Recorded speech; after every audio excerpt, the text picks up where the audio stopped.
बिस्मिल्लाहिर्रहमानिर्रहीम। अस्सलाम वालेकुम। हमारे YouTube channel all moral story पर खुशामदीद। आपसे गुजारिश है हमारे चैनल को सब्सक्राइब करें, लाइक करें, बेल आइकन प्रेस करना मत भूलिए ताकि हमारी तमाम नई आने वाली वीडियोस आप तक बआसानी पहुंच सके। नाज़रीन किराम, कुरान मजीद में ऐसी बहुत सी कौमों का जिक्र आया है जिन्होंने अल्लाह ताला की नाफरमानी की और इस वजह से अज़ाब इलाही में मुब्तला हो गई।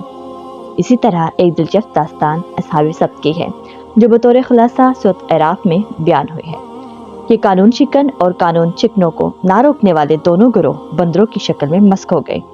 असल दास्तान कुछ यूं है। हजरत दाऊद अलैहिस्सलाम का ज़माना था कि बहीराए अहमर के साहिल पर वाक़िया शहर एला में बड़ी तादाद में लोग आबाद थे।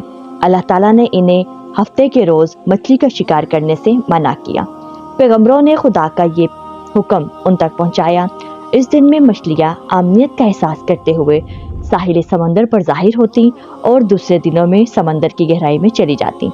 बनी इसराइल की दुनिया परस्त लोगों ने मछलियों का शिकार करने के लिए मुख्तलिफ किस्म के नक्शे तैयार किए हुए थे। उनका एक नक्शा ये था कि उन लोगों ने समंदर के किनारे छोटे छोटे हौज इस तर्ज पर बना रखे थे कि मछलियाँ आसानी से इन हौजों में आ सकें, हफ्ते के रोज इनमें रहें और इतवार के दिन हम इनका शिकार कर सकें। इन लोगों ने इसी नक्शे पर अमल किया।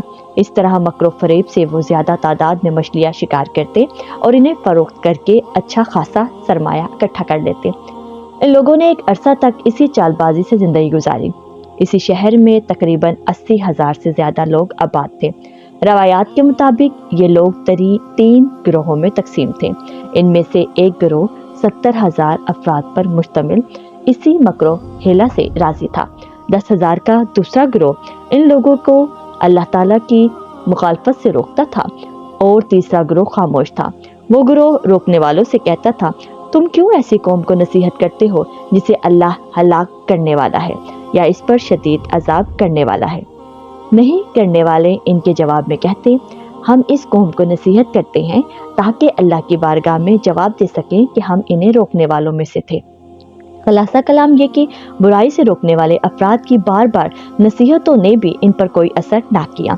इन लोगों ने जब ये देखा कि इनकी बात इन पर असर नहीं कर रही तो उनसे दूरी इख्तियार की और दूसरे शहर में जाकर आबाद हो गए। वो अपने आप से कहते, कुछ मालूम नहीं कि कब इन पर अजाब इलाही हो जाए और हम भी इसकी जद में आ जाएं। जब वो चले गए तो खुदा ने आधी रात के वक्त शहर एला के तमाम लोगों को बंदरों की शक्ल में मस्क कर दिया। जब सुबह तुलू हुई तो किसी ने भी शहर का दरवाजा ना खोला, ना कोई इस शहर में दाखिल हुआ और ना कोई इस शहर से बाहर गया। इस वाक़े की खबर इर्द गिर्द के तमाम देहातों में फैल गई। इधर उधर के तमाम लोग उनकी खबर लेने के लिए वहां पर आए।